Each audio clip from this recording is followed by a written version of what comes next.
Elias noticed that I had stopped asking for his opinion on everything. An email came from work, a position had opened up at the New York headquarters, and they wanted to know if I was interested. I filled out the application and hit send before I even remembered I hadn't told him. When Sarah's wedding invitation arrived, addressed to Chloe Vance and guest, I RSVP'd for one and wrote a separate check for their gift. Even the minor surgery, the one that required a hospital stay, I handled myself.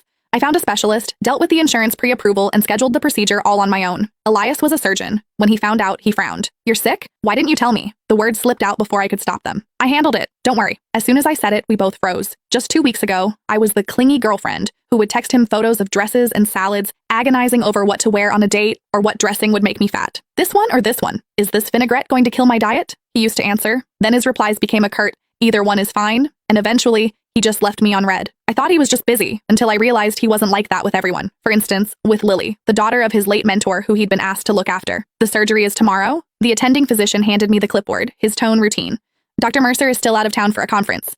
If you'd like to wait for him, we can reschedule." "No," I said. "Tomorrow is fine." The doctor just nodded, asking no more questions. As I walked out of the office, 2 people came down the hallway. Elias was pulling a suitcase, looking like he'd come straight to the hospital from the airport. Lily followed him, wearing a black cashmere coat over her scrubs, the Burberry one I'd given Elias for our 3rd anniversary. Elias saw me and his brow furrowed. "What are you doing here? Sick again?" That word, again, stung like a needle. He snatched the papers from my hand, his eyes scanning them with a flicker of annoyance. "I have things to do tomorrow. This isn't an emergency. We can do it when I have time." "Don't worry about it," I said. "I've already handled it." He looked taken aback.